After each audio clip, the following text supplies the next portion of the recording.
That was just poor timing. And we are live. Welcome to NBA Live Before Lock. It is Monday, April 22nd. I am Josh Engleman. I'm joined by Eric Lindquist. We are brought to you by Underdog. Just 3 games tonight, a 7, a 7:30, and then the late night hammer at 10 o'clock, Lakers and Nuggets. So a little bit different than what we've seen over these past 2 days, but now we're just digging into game 2s. And we'll see, what do these teams do to change up their rotations to try to pick up wins or to maintain the wins that they had before? We'll find out. Hit that like button, subscribe to the channel, and hit the notification bell so you know when everything goes live. What's up, man? Not much. It was a good weekend. It was a good show yesterday. There were some frustrating things. Patrick Beverley going nuts and being a must-have was a little bit annoying, I think, for both of us. Norman Powell sucks, and we will not talk about him. But from an exotic play and nuke play perspective with the Zubats and Mr. Well, I mean, even I had a lot of Tatum. Then I had like no Tatum near the end because Jalen Williams is also a troll. But pretty positive that can't do a lot better than I did yesterday with Zubats and Kyrie. Kind of 2 guys that were showing up in every winning lineup. So that was an enjoyable fact. I'm happy that I got the Jalen Williams thing. It could have been so much better given the amount of minutes he played, but he outpaced Portis. Didn't matter in terms of like final lineups or anything, but I got him where I needed him to be. Powell was rough, man. That I looked at one point, I think he had 7 fantasy points in 21 minutes. I was like, oh, nailed it.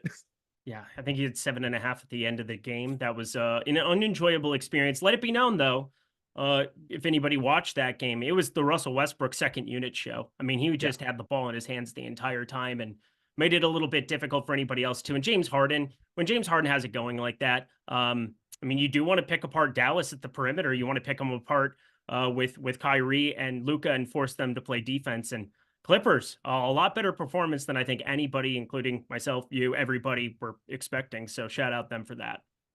Yeah, that was the weirdest one of all of the games for me. Just Dallas was dreadful. They couldn't make a shot. I think they're real trouble front court. It's almost like trading for Daniel Gafford doesn't really make you better when games matter. So I sent you that schedule too, and that's what I think was the most overlooked part on my perspective, because I'm doing a betting video the night before, and I'm always trying to analyze. You know, I'm not a trends person by any means, but everybody constantly coming at me with the information that how could you pick against Dallas or how could you do this? And I wasn't picking against Dallas until I actually did end up betting Dallas once we got the Kawhi news there. But the best defensive rating over the last month of the season, yada, yada, yada. They played nobody. They played a back-to-back against OKC and Denver over the course of their last month and a half. They played the first game of March against Boston. Otherwise, they played a bunch of nobody that's in the playoffs here currently. And so, yeah, I'd hope your defense looked good there with Daniel Gafford and company there. But Maxi Kleber, he got the most minutes out of everybody. So I think you kind of nailed that too. Wasn't very good, though. That's for sure. Couldn't buy a bucket. Oh, well, what are you going to do? You ready to break this bad boy down? Yes, sir. Chris Williams with the super chat. Caught the replay of the show earlier. Thanks, Josh, for making me crack up laughing. Your comments to trolls make my day every time. Quite welcome. It was very enjoyable to me as well. How about when he trolls his co-hosts? He's pretty good at that too. I don't think I ever troll you. Anything that I ever say is 100% true. Thanks, pal. Really appreciate. Fuck you too. Pay up options. Here we go. We're going to use 9K as the cutoff, but this is a pretty big range at the top end for today. Nikola Jokic is 11,500. Joel Embiid, 10,500. AD, 9,500. LeBron, 9,400. Jalen Brunson, 9,300. AD is out in front from an ownership perspective on DraftKings, more so than anybody else in this range. Who is your preferred pay up option? LeBron James. Okay. It is getting to LeBron James. We're coming off a slate where LeBron had a little bit higher ownership than AD. Actually, it ended up pretty close from what I remember, but now we're seeing the disparity based on the box score, and I get it. Anthony Davis, he's going to have to score a lot. We saw him play pretty darn well. He's a lot more athletic than Jokic, but Jokic is the best basketball player on planet Earth, and I love getting to Jokic if you can, but 11-5 on this specific slate, there's not... Just like yesterday, I mean, we have Gary Harris pulling a ton of ownership. We have Bojan, and we can talk through all of the Knicks there, those bench Knicks. I think this is a very fun talking point from that perspective. But LeBron James at 9,400 in a game 2, getting up there in age 39. There's not a lot of years left for him to have an Anthony Davis alongside him. Like, I I don't know if he's with the Lakers next year. That's a fun conversation for the offseason. I'm sure we're going to hear a million times, but LeBron James at 9,400 here. I got to expect A plus, A grade LeBron showing up here tonight, distributing the ball. I think he's going to be a stand and taking a stand on a couple of Lakers, one that really, really sucks, and D'Angelo Russell. I have tons of him, but I like the Lakers to perform better and shoot better than what they did in game one, less than 30% from three. I think LeBron's going to be facilitating a lot of the offense, and he's small forward, power forward. I look at a lot of the more popular pieces that exist on this slate. Having that small forward positionality before you get to like a Hart, OG, Anunoby, like KCP's pulling a ton of ownership at shooting guard. We have a ton of point guards, and then Jonathan Isaac lives on an island by himself. So I like the small forward positionality for LeBron. Playing 40 lineups today, I'm going to play a ton of him. No disagreement on LeBron in that I have him and I'm over the field on him. I have 32%. He's actually my third most exposed pay up. What? But they're all basically in the exact same range. I have three of these guys. I'm fading one of them, and then I have just very little of the fifth. One thing I want to add for LeBron, and to a lesser extent AD, although he is the guy that I'm fading, spoiler alert. Yeah. They have 2 days off.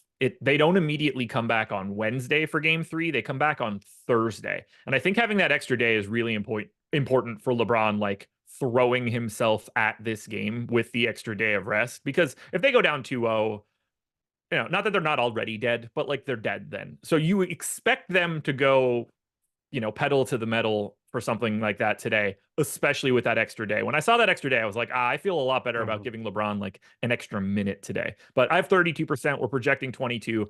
The guy that I'm getting the most of is the best player on the planet, Nikola Jokic. 17% owned. He's in 44% of my lineups right now. I'm basically taking the ownership that's going to Anthony Davis and choosing to pay up to go to Nikola Jokic. Not that I don't think AD looks good. I like that you're flat up there at the top because, again, this is like the habit that we get into where we react to game ones, or I guess not we, but I think the industry, the projections, and the salary is going to come along for the ride. Anthony Davis goes up $100 here. LeBron goes up $100, but AD pulling a lot of the ownership, and I think he will just based on a game one to the public. And so AD is the guy that, for me, it's going to be light. We're seeing negative leverage come in on him as is.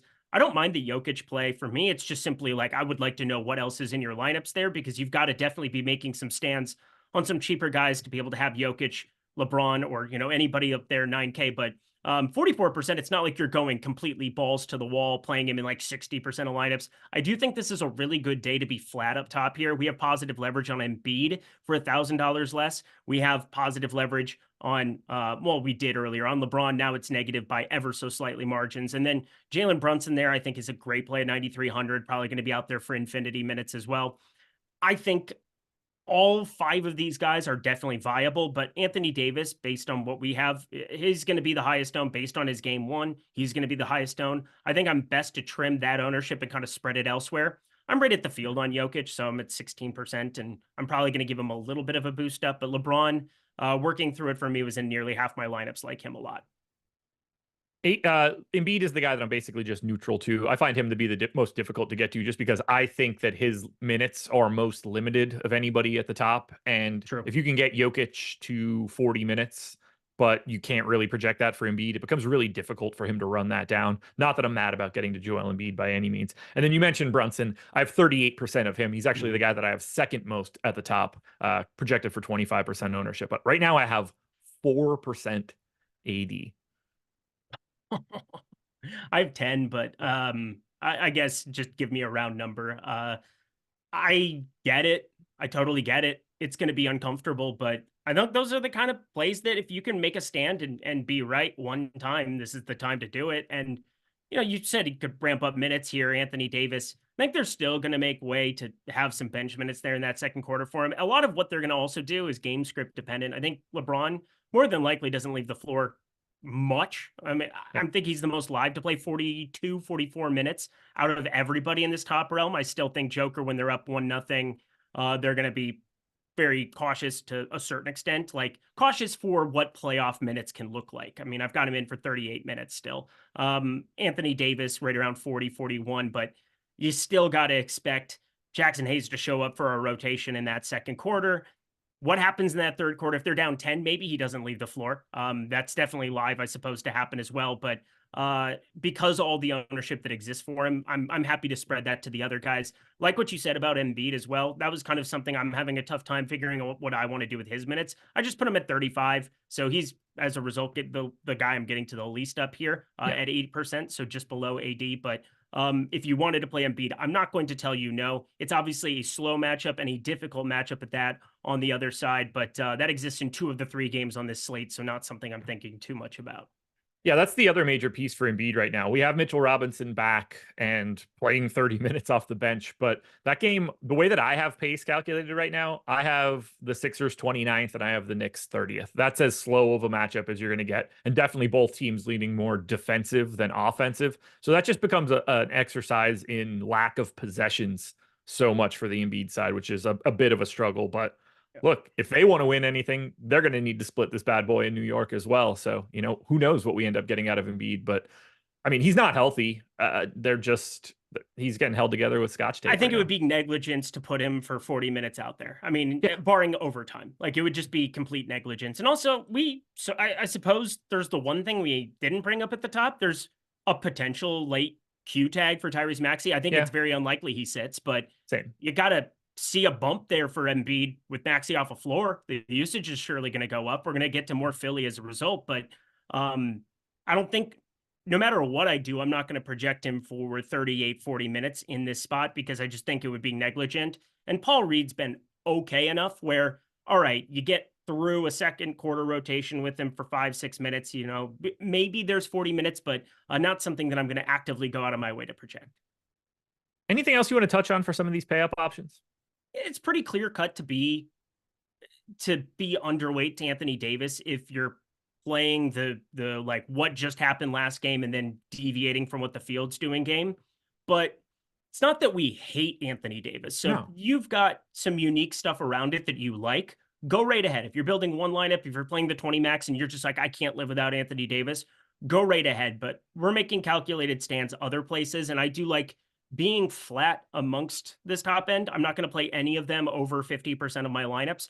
You're not either, it sounds like, with Jokic 44% in your lineups, but make some calculated stands and we're going to find some deviation elsewhere.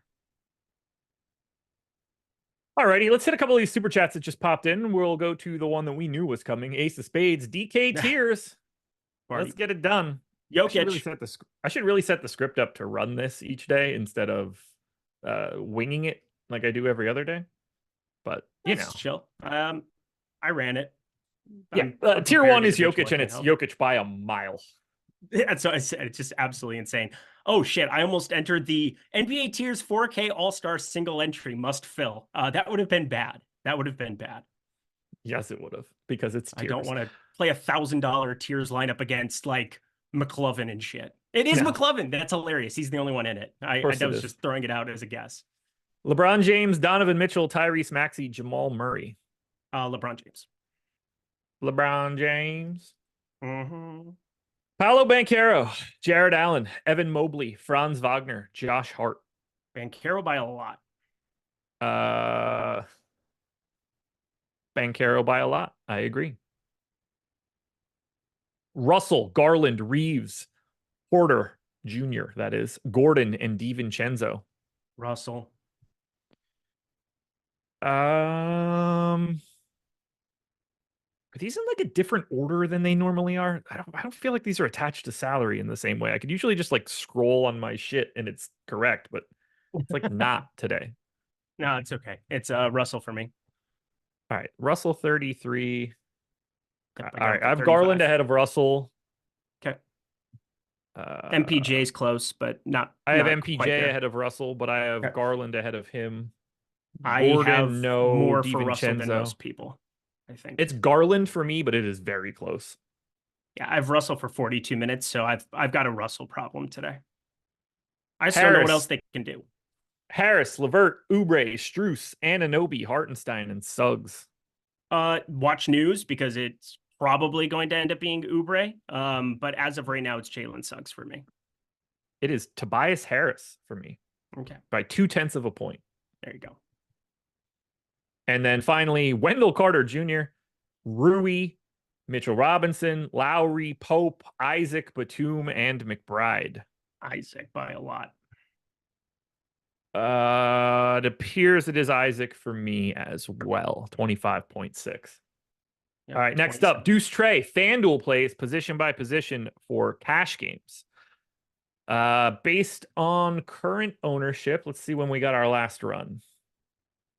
Isaac and Murray are your first 2 clicks in. It's the easiest thing to click them in, no matter what. And that's DK or FanDuel? No, FanDuel. Isaac is very different on FanDuel. I'm a liar. Okay. Kyle Lowry for sure at point guard, highest owned dude. Yes. It appears Isaiah Hartenstein is going to be in there as well, especially because he has the power forward eligibility. KCP, OG Anunoby, Max Strus, those 3 guys look like they're probably getting into everything. All of the guys that we've named so far are like 5K-ish. So that's a pretty balanced build out. Banchero and Murray in the 8Ks look to be your next 2 priorities. If you're paying up anywhere, it's center for Jokic. Don't necessarily know if that's what you have to do, but it seems like that's the play. He's 25% owned. He's center only. You should have the salary. But that core of Lowry, Hartenstein, KCP, and Anunoby, Strus, mostly unassailable. Yep, very much so. 57 Ski, $4,900. Last man in. So that's going to be John Isaac if you don't already have him. Yeah. Rui, if you are looking right at the number. KCP, I'm assuming KCP, Isaac, pretty likely you have them or one of the 2 in your lineup. If it's not them, it would be Rui. I'm going to avoid all the dumb stuff in chat and just not say anything about it, but it really does make my blood boil to know people I don't even have chat open today. Understand basic information. I'm here just building baseball lineups and NBA lineups and blissful as can be. Happy Monday, everybody. Sean Jeezy, love the content from you 2 snapback bros. Any thoughts on a sub 5K player that can play into significantly more minutes than projected? Yeah, I think there's a couple here. Yeah, I mean, got to 30 last time out. I already have 60% of him at 26 minutes, so that's not necessarily going to be my dude. I think it wouldn't be crazy if Wendell Carter Jr. played a little bit more here. Former starter. It didn't work in game 1. Do they? I know he's not starting here, but do they cut bait on whatever they're trying to do and go back to Isaac off the bench in the second half? Not that I think that any of that is coming, but that's there. Miles McBride played massive minutes in lieu of Dante DiVincenzo in game 1. In theory, that can continue if they want to have McBride's defense over DiVincenzo's shooting. I'll throw Mo Wagner out there too. They played him 7+ minutes in that 4th quarter. They went to a pretty gigantic lineup, but it started working. They made a run coming back. They were down. Let me get the exact numbers on Popcorn Machine here. They were down a lot. They went on like a little bit of a run, an 11-0 run with Mo Wagner on the floor. They went 3 bigs. They went Mo Wagner, Paolo Banchero, Jonathan Isaac on the floor together. And Franz Wagner was moving around well, obviously, hanging out with his brother there. There's some familiarity. Jalen Suggs, the only guard on the floor. They went to a very, very big lineup. It was the only thing that they found any success with. They did pivot. Once Donovan Mitchell came out there, went on a nice run early on in like a 3-4 minute stint there. They ended up pulling, I guess it was Joe Ingles on the floor there for a beginning of that 4th quarter as well. I don't expect him to necessarily have to play as much, but I do think Mo Wagner is kind of a sneaky guy where if they decided to go back to that lineup in the 2nd quarter and it works, you could see Mo Wagner come in at the 4 or 5 minute mark of the 3rd quarter and not leave. It was the most success that they found with anything that entire day. So Mo Wagner, a very unlikely guy for me to say, yeah, much more than projected potentially. Say he add him to the list with Wendell Carter Jr. Same situation. If they want to go to a more spread offensive environment, certainly see that as a path they could go. Cole Anthony wouldn't really shock me. I don't think that that's going to be actionable in 4,200, but like if they're trying to find a little bit more offense, maybe that comes at the expense of Gary Harris, although I think they want Gary Harris's defense out there too. Yeah. I think it's just going to be another ugly basketball game. I mean, both teams, it's just at Cleveland. I think I put it this way yesterday. I think Cleveland just is better at playing Orlando's brand of basketball than Orlando is, because they have a Donovan Mitchell who can get you a bucket whenever you need it. Can Karis LeVert off the bench. That's just more ammunition than you're getting with Cole Anthony. So I think it's going to be another ugly one. But yeah, Cole Anthony's actually a decent shout out as well, where if nothing is working, which is kind of likely against Cleveland, you might just see them pivot to just as much offense on the floor as possible. Yeah, and they're like, I could take a couple paths on some other guys too, but I think we covered that question well enough. So I have one more question for you then. It's very simple. The people want to know, who is Monday, April 22nd's exotic play of the day?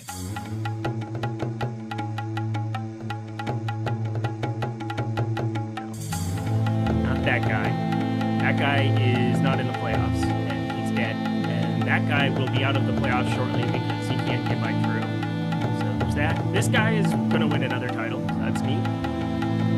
Congrats to the Nuggets. Let's see, Chet. He was good yesterday. Better than Shea. Luka. Oh my God. So I got mine. I'm ready to go. Oh, well, it's obviously Jokic for you, so congratulations. Do you want to go first? No, it's not Jokic either. What? What? Don't tell me it's Dante DiVincenzo. I'll throw up. I'll throw up today. For me, it's Franz Wagner. Got some positive leverage coming in his direction. Small forward eligibility, 6,500. I am playing some LeBron, but has power forward as well, playing with the other forward spot. Franz Wagner going to be on the floor in absolute metric ton. Orlando, they've been a really good home team, but 18-23 on the road here. They shouldn't be parting ways with Franz Wagner on the floor very much, if at all, here in this basketball game. I have him for 36 minutes. I think there's room for that to grow.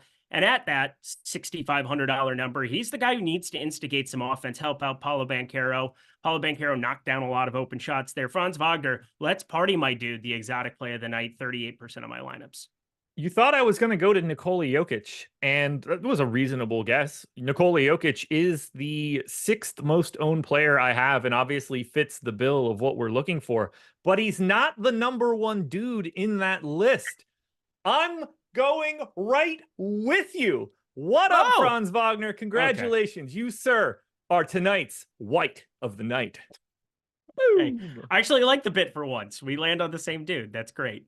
He's in 60% of my stuff right now. It's Franz Wagner season. Oh, yeah. I thought I liked him. He's not even my most exposed magic guy. Wait, he is not my most exposed magician. All right, that should dive us into the 6, 7, 8K range. Why do you love Paolo Banchero? No, Jonathan Isaac's your #1, but this 8K range, Paolo Banchero, is he making the list too? Because I'm just like, I'm cutting Paolo Banchero and just making it Franz Wagner. Just for the record, it's not John Isaac. Okay. Dear Lord. It's not Gary Harris season for you? No, it is not Gary Harris season for me. Gary Harris is a disease. Gary Harris, I one time would have won $100,000 if he had put up 10 fantasy points in a game he played 30 minutes. I got like 4 out of him. What are you saying? This one time at band camp, what? No? I don't like Gary Harris. Look, I don't like Gary Harris either, but unfortunately for me, that dude is in everything I'm doing. Oh boy. Look, if you want to pay up and have 40-something% in Nikola Jokic, you got to find some salary somewhere. And guess what? I found it with Gary Harris. I'd rather just do anything. I'd rather drink bath salts, I think, than do that.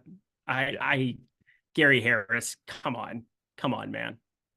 Okay, come on. Before we dig into how awful some of this other stuff is that I'm playing, we got to talk about something awesome, which is the promo code playoffs. Today is the final day you can use it. If you don't do it today, you're just going to pay more money for something I know you guys ultimately want. So 1, hit the like button. 2, link in chat or in the description. 50% off your first week of NBA Sims Max. That's projections, ownership, boom bust, contest generator, lineup generator, premium Discord, the Sims in their entirety. Everything you want, you get using that promo code playoffs. And if you don't use it tonight, you don't use it at all. It is over. So save some money. Come join us for the next week. It covers everything. Not just these main slates, but showdowns as well. It's a lot of basketball going on. You get to get your feet wet with our Sims package. Maybe that leads you to a baseball package after that. So sign up if you can. Yeah, we'll talk a little bit about how much I want to hate my life for Gary Harris, but let's talk a little bit about GPP plays. Who are you most over the field on? Yeah, so Franz Wagner was the guy that, again, I just sorted by that, and he is by far at the top of my list as far as like 38%. Again, I have pretty flat ownership with everybody except for Jonathan Isaac, who I have more of, it sounds like, than you do. But I really like getting to Evan Mobley as well. This is somebody last slate that was popping in the boom bust tool, is yet again here around 0.25% of the time optimal.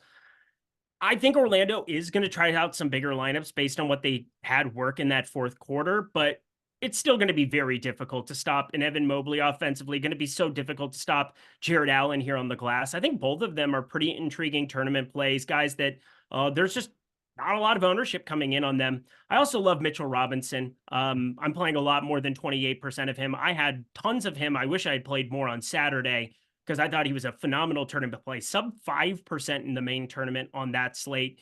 He's not going to be sub 5 minutes coming off of 30+ minutes, and I do think it's going to be closer to a 50-50, 60-40 type split going forward, but I think Mitchell Robinson, based on what we saw against Embiid, going to get a lion's share of those minutes, so he's in nearly half my stuff here as well. I know that he's on the more popular end of things, but somebody that fits the billing for kind of what we're looking at.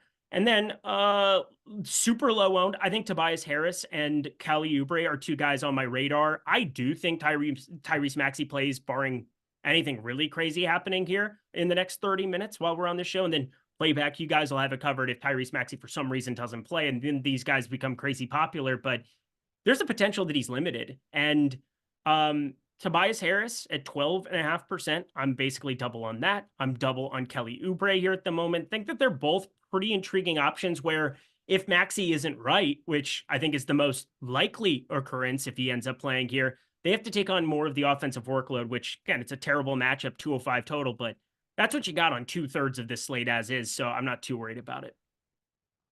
I have 6 guys where I'm 20% above the field. Gary Harris is the most over. Mitchell Robinson is 2 for me.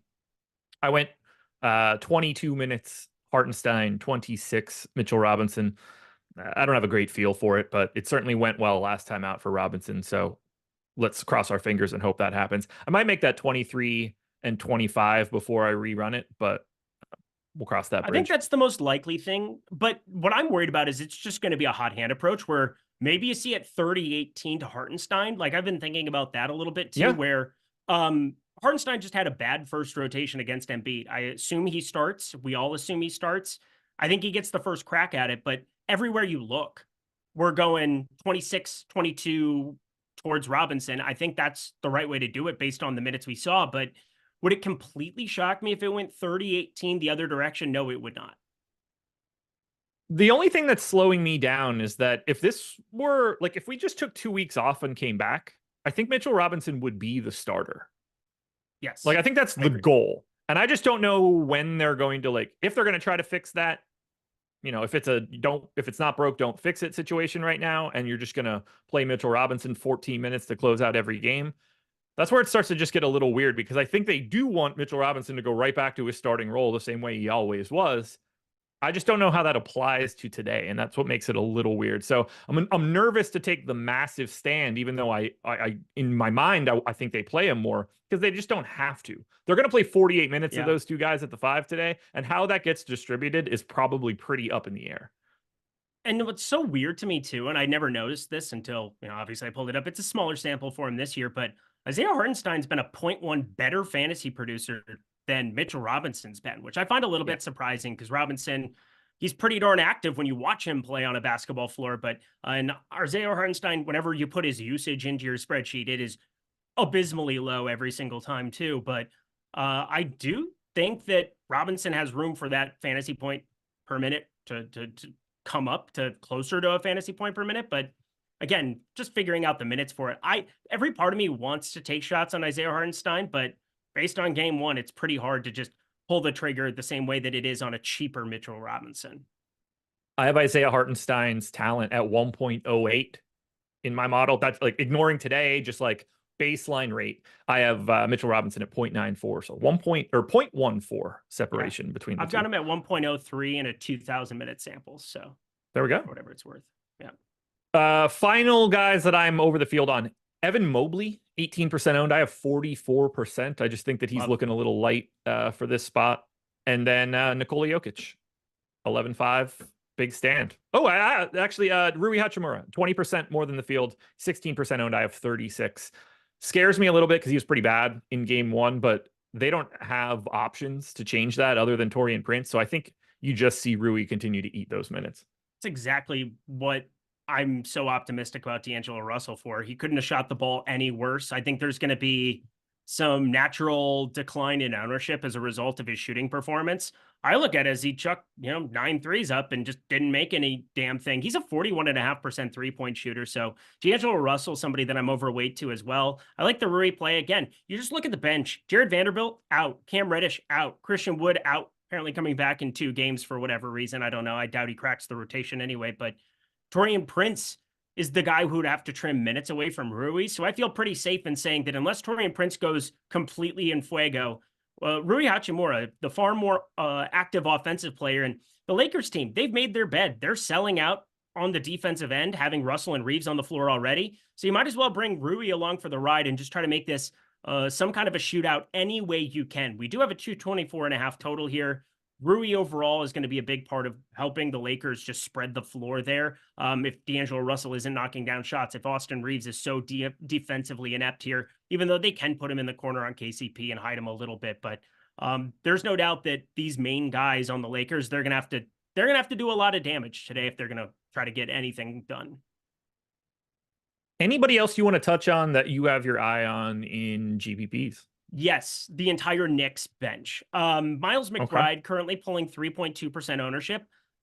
Dante DiVincenzo playing 24, 26 minutes, I think is so unlikely for a second straight game. I mean, Miles McBride went completely torched earth on the entire world. 5 for 7 from 3, infinity fantasy points. I think there might be some arbitrary ownership that comes in on him, but right now, 3.2% ownership, if that were to hold and we were to have positive leverage coming in on his direction, and you just see this being something where Tibbs, it's playoff time and you're just mixing and matching. And if somebody gets hot, you keep them on the floor. I think Miles McBride and Bojan are interesting tournament plays. Now, Bojan is a terrible, no good, very bad defender. But if you're not going to have Tobias Harris knocking down shots, if you're not like Tobias Harris is pretty live, I think, to get benched in a fourth quarter situation with some of this run coming down to the end of it. I'm overweight right now. Part of it is to do with Maxey, but I at least recognize that Bojan is not a good defender. Miles McBride, he's about the same defender as what Dante DiVincenzo is. So, it could just be a hot hand approach. You're not going to take Brunson off. Josh Hart does too many intangible things that aren't necessarily scoring. I don't expect his scoring output to repeat itself here in this spot. I think Miles McBride and Bojan Bogdanovic at their current ownerships are both intriguing tournament plays because there's a pretty recognizable difference in what you saw from a game one rotation standpoint and what our priors are for this Knicks rotation under Tom Thibodeau. I'm actually over the field on Bojan right now. I don't have any McBride. Certainly see what the path would be to end up seeing him. If DiVincenzo is going to get picked on like he did and they need defense, that's the move they're going to make. To me, Bojan is just, while I'm getting him, I'm nervous about him because I don't think his path to minutes to extra minutes happens unless Anunoby is hurt or Josh Hart is hurt. And I think it's more of Josh Hart actually than Anunoby. I think if Anunoby would happen to be dinged up here, they probably go to more McBride over Bojan, but I don't necessarily know if that's 100% true. But I am getting to Bojan, so I do like that shout a bit. Who then, since we've talked about all of these awesome GPP plays, is the guy that's going to blow your ding dong off? Who's the nuke of the night? Normally a good thing. I don't know why we've made that a good thing, but blowing my dick off is apparently a good thing now. There it goes. And boom. Boom. Boom. Mushroom cloud, mushroom. Never mind. You're up. Nuke of the night. I brought him up earlier. I think I kind of just tipped my hand a little bit, but LeBron James is a legacy guy. LeBron James didn't give a shit about trying to lose to New Orleans. He was like, give me the defending champions here in this spot. Now, you could say what you want. Obviously, teams are trying to win basketball games. I wasn't ever saying that, but from a logistical standpoint, he would have probably been okay playing OKC based on what we saw last night in this first round. But no, he had to go up against this defending champs. Well, LeBron James is a prideful dude. LeBron James can be a coach from time to time where he just says, you're not taking me off the floor. And I do think there are 44 minutes potentially waiting for us for LeBron James in an absolute have to have it on the road at some point in this series ball game. You kind of sell out today. You brought it up before. 2 games off here on Tuesday and Wednesday before Thursday. We run this identical 3-game slate back at the opposing gyms. So I'm very much looking forward to seeing LeBron going scorched earth on the universe, can fill up a box score in a multitude of ways, has the basketball IQ to get the ball to Russell if he's hot, Reeves if he's hot, Anthony Davis if he's making moves. He is somebody who I think can get there in so many different ways that I feel so secure for him on the top end. More than happy to stake my claim into half of my lineups. LeBron James, your nuke of the night. There we go. I feel like this guy's going to get slept on. Nobody seems to ever really mention him. He's well over a fantasy point per minute guy. Can get there with a big time defensive day, which, you know, the Magic are not going to be fantastic at getting to the rim. He's going to have average usage, you know, solid assist rate, enough rebounds. I got him projected for 16, 9, and 3. And the fact that you can play him at power forward is everything that I'm looking for. $6,800 Evan Mobley is my nuke of the night. Love it. Absolutely love it.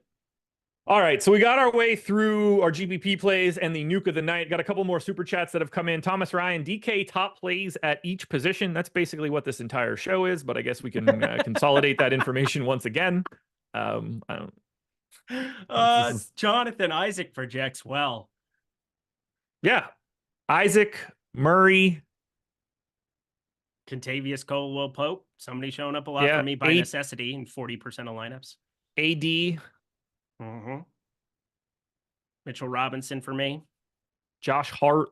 Mm-hmm. KCP. Franz Wagner. Yeah. How about that? Those sound pretty good. Yeah, I mean, that covered the range. With guys having MPEs and stuff, it's just helpful to name a couple more guys at the top. Malakar, 3 must-haves for the $200K, $15, 150 max on FanDuel. On FanDuel, I did run a set of lineups. Let me find this. I just went straight to the Sims tool and I made a couple of the tweaks that I had made over on DK as well. Kyle Lowry, pretty unavoidable. I think at 4,700, potentially walking into more minutes, pending on not only Maxi's status, but he could be more limited than what you would want. I don't expect him to shoot as well as we did in game 1, but at 4,700, you're looking for money to save, and that feels better for me than Gary Harris at 4,300. So maybe Josh feels differently even on FanDuel there, but I love Kyle Lowry for that. I also think Paolo Banchero, a little bit more interesting for FanDuel purposes, although the negative leverage freaks me out a little bit there, but somebody who popped a lot for me over there. I'm lower on Hartenstein, so again, not a must-have for me. Power forward center over there, but the power forward MPE, like that is kind of useful over there.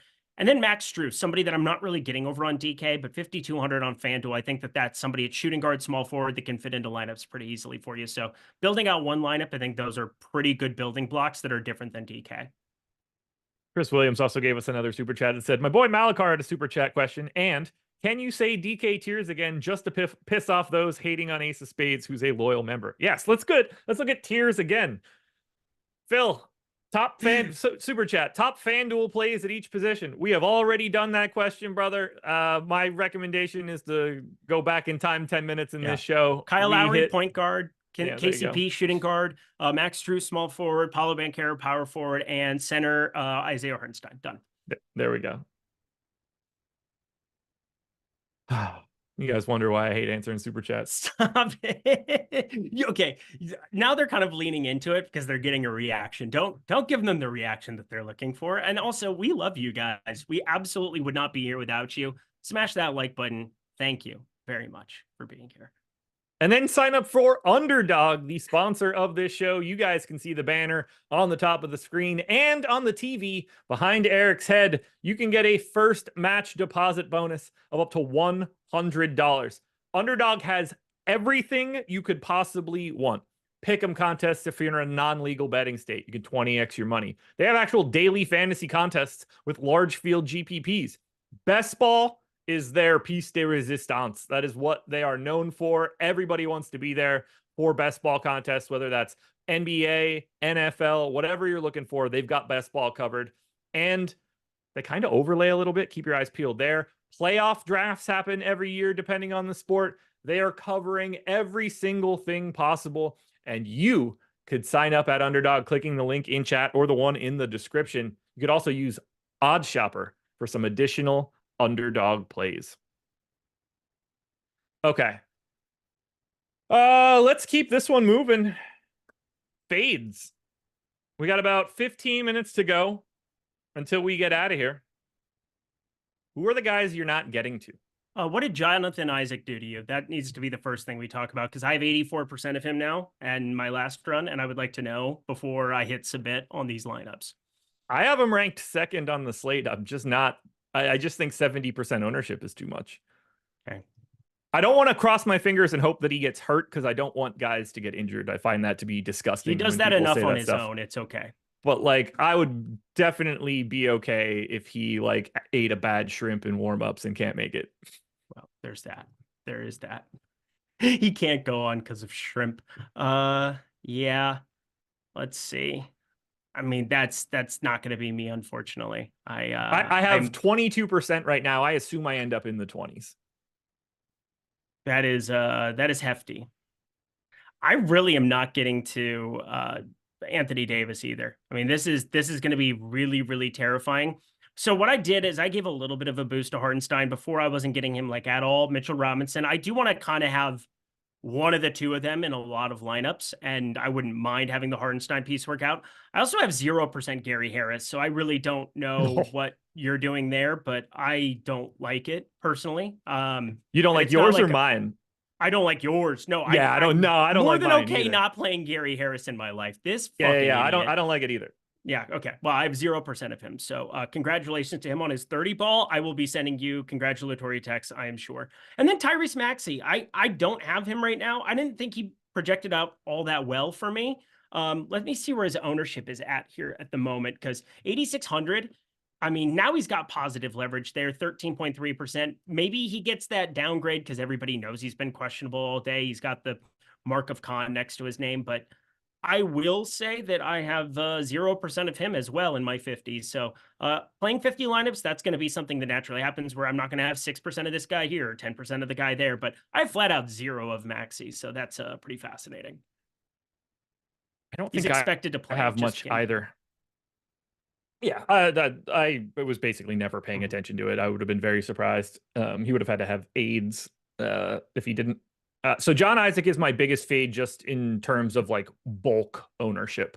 I'm still getting there. I guess everything that I do is just seeing him as the easiest way to be a little bit different. If he's really 70% owned, then I'm just going to come in a little bit lighter and hope that he's a bit over owned and that works out for me. I don't have AD, which I already talked about, but that is swapping AD for Jokic. I think that's just a different roster construction. It's not like people are like, oh, you're playing Nikola Jokic today. Yeah. Like, that's not a... So, I don't feel the same way there. Josh Hart is the other big fade I have. He's 6,900. I like the idea of fading Hart in a situation like this. You usually see the losing team in game 2 rebound a little bit. If this looks a little bit better for Philly, I have a hard time believing that Josh Hart is also going off during that.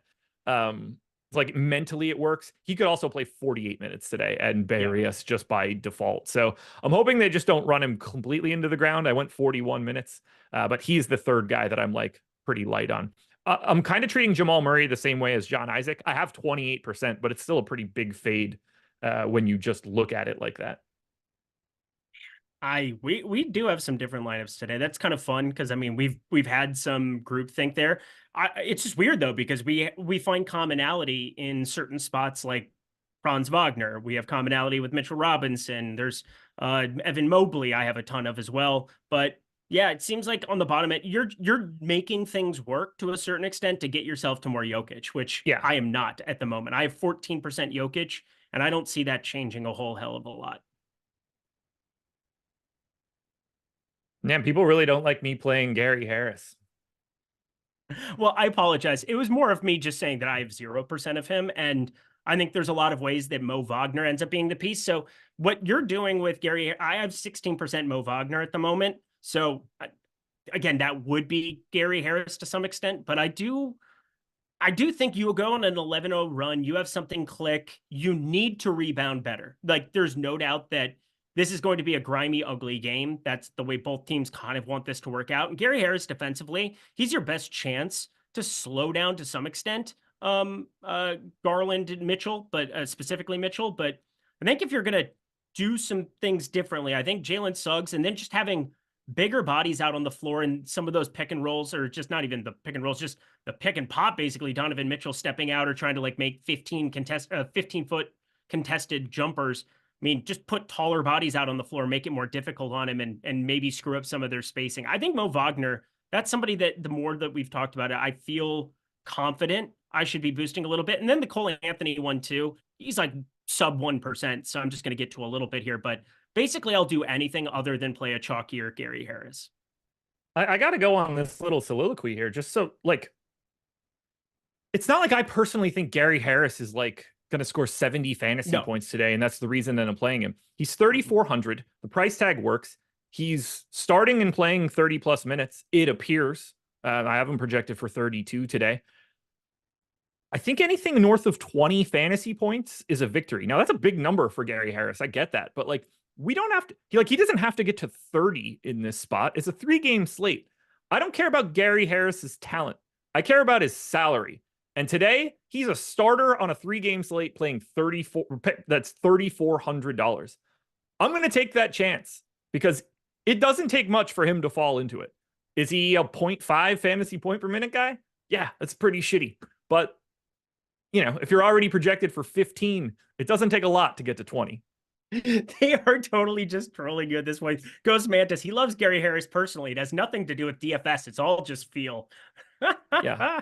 I've never seen more just like straight out trolling a person in my entire life. I'm glad I pulled up chat for that moment. That was enjoyable. Yeah, like, but no, you guys can see my exposures after this. It's not like I say it on the stream and then it's not what it is. It's going to be the exact same amount I'm talking about. I understand exactly why you're doing what you're doing it. I'm doing it to a certain extent, but not nearly as much because I'm not playing as much Jokic, but I'm carving out a different section of lineups where I'm basically saying, give me the range, like getting to Miles McBride, Bojan Bogdanovic, give me all of these guys. What I am worried is that we get to the flip and it's like 15% Miles McBride just because he did this last time out. And I would really be kicking myself then. But the more I look around at it, it appears nobody else is going to really be clicking on it. So I guess I will, and I'll go down with the ship.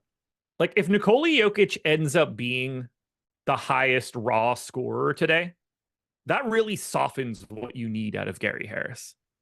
Correct. Because unlocking Jokic then is the priority of all priorities.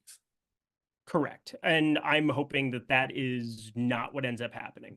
So. And I am obviously hoping that that is exactly what happens. I just finished my double sim run. So I'm actually going to have some real exposures that we could break down here. Do you want to let me know who is your Amber Heard play of the day? Who's taking that dumper in your bed? It would appear in my last run here. I'm pulling it up. Jamal Murray. We haven't talked about him. He's a great piece of chalk. I think he's just crazy underpriced relative to the amount of minutes we saw right from the get-go. It was going to be hard to just see him go from 28 to 38 minutes. I thought he was an absolute smash last slate. He was around 50% owned. He's going to be right around 50% owned. They didn't do like any adjustment to him for whatever reason. So totally expecting him to put up 30 and completely bury me. So Jamal Murray, Amber Heard play of the night. There we go. I assume it's AD for me. He is just perfectly set up to destroy me based on the amount that I have at this moment. All right, so I just got my full Sims run. I'm taking a look at some of the main guys. So like, I take whatever the sim gives me, and then I eyeball a couple guys that I'm like aggressive on or under aggressive on, and give like just the slightest boost to consolidate a little bit. Because we got to remember, let's say you use our sims, you generate 5,000 lineups and you're playing 50, and you just take the top 50 in ROI. The difference between lineup 50 and lineup 51 is nothing. they might as well be the same lineup. But that last lineup could have a very different set of guys in it that maybe is just a little bit better for diversification across your entire package. So don't ever think that you just have to run immediately to the top of the list. There's a lot of similarity at the top. And all I'm trying to do, instead of just looking at the top 50, I'm probably just sifting through the top 100 slightly differently to change up my diversification just a little bit. Here's one guy we haven't talked about that I have a couple of key metrics on, and I'm going to bump him up a little bit to get 2x the field. He's a guy that is Donovan Mitchell just one specific guard eligibility today by any chance? No, shooting guard as well.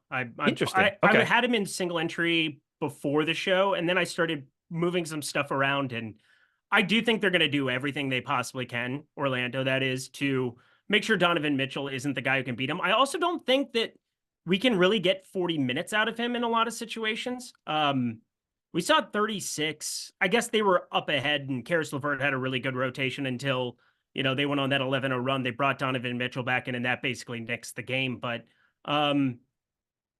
he's going to have to add other things that aren't necessarily scoring to the party here, unless he just puts up 40, but I don't see that coming down the pipeline against Orlando. He's just such a weird spend up for me. I don't mind making any kind of a stand. There's positive leverage going his direction, but I will say relative to anything $7,500 up, he's falling by the wayside. I'd rather play Jamal Murray, obviously. But yeah, the shooting guard eligibility is kind of interesting. So I just bumped him up. I have 24% now. I have a sample of like 80 something hundred lineups somewhere in that neighborhood. Not that the number itself matters all that much, but based on the lineups that I have him in, he's like the most unique guy that I can get to today. It feels like lineups with him are giving you a cleaner path in some way. I'm not sure if it's a salary thing or a position thing, but I have a column that sort of ranks how unique he is in all of the lineups that we have. And for me, Mitchell is showing up as like the most unique guy to get to that anybody is actually playing. So I'm bumping him a little bit. Whereas someone like Franz Wagner is like the most duplicative person that exists because he's small forward only. When you have him, I don't want to say that you're immediately funneling to like the same sort of 7 things, but once you pick him at small forward, it kind of sets you on a more narrow path than everything else. Not that I'm not getting to Franz. I still think he's a great play, but he's sort of like a guy that's a little bit harder to get different with just because of his position. Totally get that.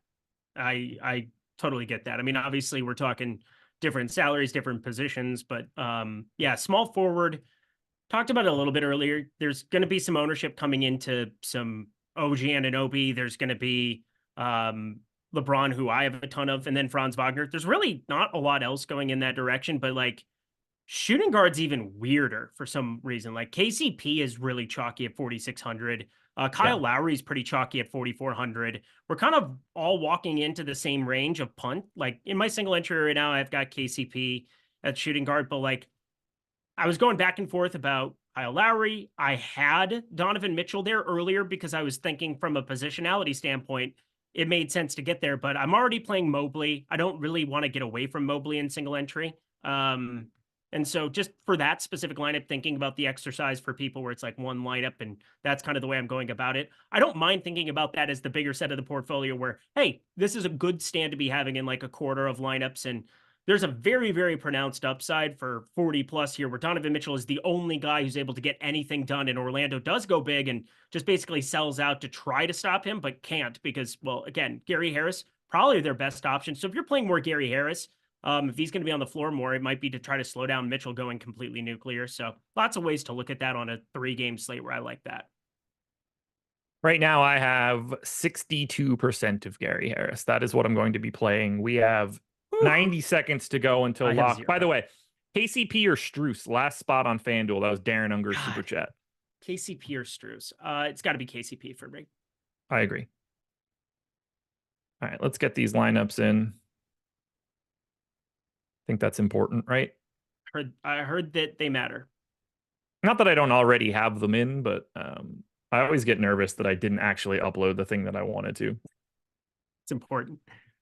So my final exposures, I'll just touch on the extremes since things are now a little different. I have 20% of John Isaac. I have 30% of Jamal Murray.